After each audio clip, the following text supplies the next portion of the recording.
বাগদাদের প্রেসিডেন্ট বাদশাহ হারুনুর রশিদ। তার সময় একটা পাগল ছিল, ভালো মানুষ কিন্তু পাগলের ভেষ ধরে থাকতো, নাম তার বাহলুল পাগল। সেই বাহলুল পাগলকে একদিন বাদশাহ হারুনুর রশিদ ডাক দিয়ে তার দরবারে ডেকেছেন। যাবার পরে বাহলুল পাগল দেখতেছে তার সুন্দর করে সাজানো গোছানো, মনে হয় বাড়িটা বিল্ডিংটা জান্নাত তৈরি করে ফেলেছে। বাহলুল পাগল মুস্কি হাসি দিয়া ডাক দিয়া বলে, হারুনুর রশিদ বাদশাহ, আপনি যেভাবে সুন্দর করে আপনার বাড়িটা সাজিয়েছেন, যদি এই বাড়িটা আপনার হতো তাহলে আপনি সাজাতেন না। এই বাড়িটা যদি আপনার হতো আপনি সাজাইতেন না, এই বাড়িটা অন্য কেউ সাজাতো। বাদশাহ মুস্কি হাসি দেয়া বলে, কি বলো? আমার বাড়ি, আমার গাড়ি, আমারই সব। বাহলুল পাগল ডাক দেয়া বলে, আপনার বাবা কই? বলল কবরে। তো 2 দিন পরও আপনি কবরে চলে যাবেন, এই সৌন্দর্য, এই সাজসজ্জা সব কিছু পড়ে রবে। তাহলে পাগল আমি নয়, আমি তো সব সময়ের জন্য কবরের মধ্যে শুয়ে থাকি। বাহলুল পাগলের একটা অভ্যাস ছিল, দিনরাত 24 ঘন্টা সে কবরের মধ্যে থাকতো, আর নিজেকে বুঝাইতে চাইতো দুনিয়াটা ক্ষণস্থায়ী জায়গা, যেতে হবে যেই কবরে, সেই কবরে আমি একটু আগে আগে চলে যাই। বাদশাহ হারুনুর রশিদ অবাক হয়ে গেলেন। দাদা চলে গেছে বিল্ডিং থেকে, এরপরে দাদি চলে গেছে, আমিও 2 দিন পরে বিল্ডিং ছেড়ে চলে যাব। বাহলুল পাগলই তো ঠিক বলেছে, তাহলে এ পাগল নয়। বাহলুল পাগলের অভ্যাস ছিল সব সময়ের জন্য গুরুস্থানের ভেতরে, কবরস্থানের মধ্যে শুয়ে থাকা। একদিন বাদশাহ হারুনুর রশিদ দেখে কবরের ভিতরে, কবরটা একটু দেবে গেছে, ওই কবরের ভিতরে শুয়ে আছে বাহলুল পাগল। ডাকদা বলে, তুমি এই কবরের মধ্যে কেন শুয়ে আসো? বলল, যেই জায়গায় যেতেই হবে, যেই জায়গা ছাড়া কোনো মুক্তি নাই, ওই জায়গাতে আমি একটু আগে আগে যাইতে চাই। ওই জায়গায় গেলে মন ভালো হয়, ওই জায়গায় গেলে পরকালের কথা মনে হয়, ওই জায়গাতে গেলে ভালো ভালো কাজের প্রতি আকৃষ্ট হই। আর যত গাড়ি বাড়ি টাকা পয়সা ব্যাংক ব্যালেন্স, যত ভালো বিছানায় থাকি, ততই আমি আল্লাহ রব্বুল আলামিনকে ভুলে যাই। বাহলুল পাগল কবরের ভিতরে শুয়ে থাকেন, গোরস্থানের মধ্যে শুয়ে থাকেন, যত খারাপ খারাপ জায়গা সেই জায়গায় শুয়ে থাকেন, আর সব সময়ের জন্য আল্লাহকে স্মরণ করেন। মায়ার নবী, দয়ার নবী বলেন, তোমাদের মনের ভিতরে যখন পাপ কাজ বেশি হওয়া শুরু হয়ে যাবে, তোমরা যখন আল্লাহকে ভুলে যাবা, তোমরা যখন কোরআন পড়তে ভুলে যাবা, তোমরা যখন ভালো ভালো কাজ করতে ভুলে যাবা, তখন তোমরা 2টা জায়গায় যাইবা। 1 নাম্বার হলো কবরস্থানে যাবা, সকালবেলা ফজরের নামাজের পরে একা একা যাবা, না হলে মাগরিবের নামাজ পড়ে, এশার নামাজ পড়ে, কেউ থাকবে না গোরস্থানের ভিতরে, একা একা তুমি একটু গোরস্থানের মধ্যে যাবা, যে চিন্তা করবা আজকের দিনে যদি আমি মারা যেতাম তাহলে আমারে নিয়ে গিয়ে এই জায়গায় রেখে যেত। এখানে তো শিয়াল শ্রীগাল ছাড়া আর কিছু পাওয়া যায় না, সাপ বিচ্ছু ছাড়া কিছু পাওয়া যায় না, ইঁদুর বিড়াল ছাড়া কিছু পাওয়া যায় না। আমি আজকে যে রুমে গিয়া যে দামি বেডে ঘুমাবো, আজকে হইতে পারতো এই গোরস্থানে হয়তো আমাকে মাটির উপরে রেখে যেত। বাহলুল পাগল সবসময়ের জন্যে কবরস্থানে ঘুমাতো, ছিল না কোনো ভয়। সমস্ত মানুষ বলতো, বাহলুল তোমার ভিতরে কি কোনো ভয় নাই? বলল যে কবরের মধ্যে আসতেই হবে, সেই জায়গায় ভয় করে কি লাভ? নবীজি বলেন, তোমাদের মনে যখন পাপ কাজ করার বেশি নিয়াত করবা, তোমরা যখন বেশি বেশি পাপের মধ্যে ডুবে পড়বা, নামাজ ভালো লাগে না, জিকির ভালো লাগে না, কোরআন তেলাওয়াত ভালো লাগে না, ওই সময় তোমরা কবরস্থানের মধ্যে বেশি বেশি যাবা, আর মনে মনে ফিল করবা এই জায়গাতে আমাকে একা একা থাকতে হবে, আমাকে একা একা রেখে সবাই চলে যাবে। 1 দিন কাঁদবে, 2 দিন কাঁদবে, 3 দিন কাঁদবে, 1 সপ্তাহ কাঁদবে। আমি তো আমার চোখের সামনে উদাহরণ হিসাবে দেখতে পাচ্ছি, অনেক মানুষ বাবা মার মারা যাওয়ার পরে 1 দিন, 2 দিন, 3 দিন, 5 দিন, 1 সপ্তাহ, 1 মাস কবরে আসে, কান্নাকাটি করে, কবরের সামনে দীর্ঘক্ষণ সময় দাঁড়ায় থাকে। যখনই 10 দিন হয়, 15 দিন হয়, 20 দিন হয়ে যায়, ওই মানুষটা কিন্তু আর বাবা মার কবর কোথায় আছে এইটা ভুলে যায়। এই জন্যে কেউ মনে রাখবে না আপনার আমল নিয়ে আপনাকে কবরে যেতে হবে। নবীজি বলছেন, যখনই পাপ কাজের কথা মনে হবে, সাথে কবরস্থানে ঢুকে পড়ো, আর চিন্তা করো আমার বাবাও দুনিয়ায় ছিল আজকে নাই, মা ছিল দুনিয়ায় আজকে নাই, নানা নানি দাদা দাদি কেউ সবাই ছিল আমার মতো, হাত ছিল পা ছিল, কথা বলতো। বলতো, আজকে কিন্তু তারা এই কবরে শুয়ে আছে। 2 নম্বরে তোমরা হসপিটালের মধ্যে যাবা, মিনিটে মিনিটে সেকেন্ডে সেকেন্ডে হসপিটালের ভিতর থেকে কত লাশ বাহির হচ্ছে, কত রোগী ঢুকতেছে। তাহলে তুমি ওই জায়গায় গিয়ে ফিল করবা এই লাশটা আমিও হতে পারতাম, আল্লাহ পাক আমাকে বছরের পর বছর এই হসপিটালে ভর্তি করাতে পারতো। আল্লাহ আমারে ভালো রেখেছেন, তাহলে সেজদা দিতে হবে। আল্লাহ ভালো রেখেছেন, নামাজ পড়তে হবে, সামর্থ্য থাকলে হজ করতে হবে, সকালে কোরআন তেলাওয়াত করে দিন শুরু করতে হবে, আবার কোরআন তেলাওয়াত করে আমাকে ঘুমাতে যেতে হবে। এরকম যদি আপনি ফিল করেন তাহলে আপনার দ্বারা আর গুনাহ করা সম্ভব নয়। নবীজি বলেছেন যখনই পাপ কাজের নিয়ত হবে সাথে সাথে গুরুস্থান কবরস্থানে ঢুকে পড়ো, আর 2 নম্বরে হসপিটালের মধ্যে ঢুকে পড়ো। আমি আল্লাহর ভয় যখন কলিজায় চলে আসবে তখন আর দুনিয়ার কোনো পাপ কাজ ওই বান্দার দ্বারা হবে না। বলি সুবহানাল্লাহ। বাহলুল পাগল সমুদ্রের পাড়ে বসে একদিন জান্নাত তৈরি করতেছে। খুব খেয়াল করেন, আমরাও দেখি অনেক সময় বালুর উপর কিন্তু লেখালেখি করি, আঁকাআঁকি করি। অনেক সময় বালুর উপরে ভালো বালু জায়গা দেখলে কিন্তু আমরা আঁকাআঁকি করি বসে থেকে।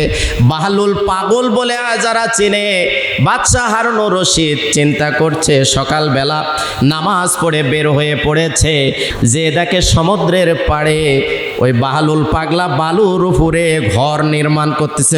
বাদশাহ হারুনুর রশিদ ডাক দেয়া বলে, বাহলুল এখানে কি করো একাকী, নির্জন নিরিবিলি? বলতেছে আমি জান্নাত তৈরি করতেছি। সুবহানাল্লাহ বলেন। জান্নাতের বালাখানা তৈরি করতেছি, এই যে সোনা দানা রূপা গহনা সব কিছু আমি এখানে তৈরি করেছি। কিন্তু অবাক করা ঘটনা হচ্ছে, ওই বাদশাহ হারুনুর রশিদের সাথে তার স্ত্রীও ছিল, বেগম সাহেবাও ছিল। মুচকি হাসি দেয়া বললেন, এটা তো বাহলুল পাগলের কথা অনেক দিন শুনেছি, কিন্তু দেখি নাই সে নাকি জান্নাত তৈরি করতেছে। বাদশাহ হারুনুর রশিদ ডাকদা বলে, জান্নাত তৈরি করে বালাখানা তৈরি করে তুমি কি করবা? বাদশাহ হারুনুর রশিদের প্রশ্নে বাহলুল পাগল বলতেছে, এটা বিক্রি করব। এই যে 1টা 2টা 3টা 4টা 5টা এই যে বালাখানা তৈরি করেছে এগুলা সব আমি বিক্রি করব। সুবহানাল্লাহ বলেন। বাহলুল পাগলের কথা শুনে বাদশাহ হারুনুর রশিদও হাসে, তার স্ত্রীও হাসে। দুনিয়াতে কত পাগল দেখেছি, কিন্তু জান্নাতের বালাখানা বানানোর পাগল তো আমার চোখে পড়ে নাই। বাদশাহ হারুনুর রশিদ বলতেছে, তাহলে বিক্রি করবা, এর দাম কত নেবা, মূল্য কত? বলল 1 টাকা মূল্য। একটা জান্নাতের বালাখানার মূল্য হচ্ছে 1 টাকা। বলেন কয় টাকা? তখন আরো বেশি অবাক হয়ে গেল যে এতদিন জানতাম বাহলুল পাগল একটু সুস্থ আছে, ভালো আছে, কিন্তু আজকে দেখতেছি পুরাপুরি পাগল। একটা জান্নাতের বালাখানা তৈরি করতেছে, তার মূল্য শুধু 1 আনা 1 টাকা। বাদশাহ হারুনুর রশিদ পাগল মনে করেই থাকে সব সময়। এই জন্য বলল, ঠিক আছে তুমি জান্নাতের বালাখানা বানাও। আমি সামনের দিকে এগাইলাম, কিন্তু স্ত্রী বাচ্চার হাত টেনে ধরে বলতেছে, একটা জান্নাতের বালাখানা আমরা কিনে নিয়ে যাই। সুবহানাল্লাহ বলেন। যেহেতু বানাইছে 1টা 2টা 3টা 4টা 5টা করে বানায় রাখছে, তাহলে একটা বালাখানা কিনে নিয়ে যায়। বাদশাহ হারুনুর রশিদ বলছে, তুমিও কি পাগল হয়ে গেলে নাকি? স্ত্রী ডাক দেয়া বলে, পাগল হয়েছি তো হয়েছি, কোনো উপকার হবে না জানি, কিন্তু 1 টাকা পাইলে পাগল কিছু খেয়ে বাঁচবে, তাকে 1 টাকা দিয়া বালাখানাটা আমরা কিনে নিয়ে যাই। বাদশাহ হারুনুর রশিদের স্ত্রী 1 টাকা দিয়া বাহলুল পাগলের কাছ থেকে বালাখানা কিনে নিয়ে বাড়িতে চলে যায়। রাতের বেলা ঘুমায়, রাজপ্রাসাদ, কোনো কিছুর অভাব নাই, খাবার দাবার ইলাক, পোশাক চলাফেরা, বেডরুম থেকে শুরু করে সব কিছু অলংকার গহনা পাতি। একটা বাদশার রুম কেমন হতে পারে? কিন্তু বাদশাটা ছিল অনেক ধার্মিক মানুষ, জ্ঞানী মানুষ, ইসলামিক নলেজ ছিল, নামাজ কাজা করতো না। বাদশাহ হারুনুর রশিদ অত্যন্ত পরহেজগার মানুষ ছিল। নামাজ শেষ করে সে ঘুমিয়ে পড়েছে। গভীর রাতে স্বপ্ন দেখে দুনিয়াটা কিয়ামত হয়ে গেছে। কিয়ামত হয়ে যাওয়ার পরে বাদশাহ হারুনুর রশিদ এক প্রান্ত থেকে আর এক প্রান্ত দৌড়াইতেছে। ফেরেশতারা এসে বাদশাহ হারুনুর রশিদের হাত ধরে এক পাশে দিয়ে নিয়ে যায়, বলে আপনি এই দিক দিয়ে চলেন, বিপদ মুক্ত থাকতে পারবেন, কারণ কিয়ামতের মাঠ হচ্ছে ভয়াবহ একটি মাঠ। বাদশাহ হারুনুর রশিদের হাত ধরে যখন সামনের দিকে নিয়ে যায়, সামনে দেখে বাদশা হারুনুর রশিদের ব্যক্তিগত যে বিল্ডিং ছিল, যেই সৌন্দর্য বিল্ডিং ছিল, ওর চাইতো কোটি কোটি গুণে দামি বিল্ডিং এর সামনে ফেরেশতারা নিয়ে গিয়া বাদশা হারুনুর রশিদকে দাঁড় করা রাখছে। বাদশা হারুনুর বলে, আমার জীবনে এত সুন্দর বিল্ডিং আর কোনোদিন দেখি নাই। বাদশা হারুনুর রশিদ ডাক দেয়া বলে, ও ফেরেশতারা রে, এই বিল্ডিং এর মালিকটা কে হবে? বলল, আসেন আমার সাথে, আপনি চতুর্পার্শ্বে একটু ভালো করে ঘুরে ঘুরে দেখেন, এরপরে বলবো এই জান্নাতের মালিক হবে কে, বালাখানার মালিক হবে কে। চতুর্পার্শ্ব ঘুরিয়ে ঘুরিয়ে দেখালেন। বাদশা হারুনুর রশিদ অবাক হয়ে চাতক পাখির মধ্যে তাকিয়ে থাকলেন।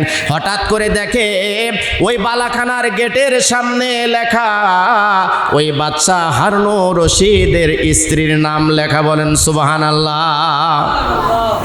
স্বপ্নে দেখতেছেন 1 টাকা দেয়া বাহলুল পাগলের সেই বালাখানা কিনে নিয়েছে।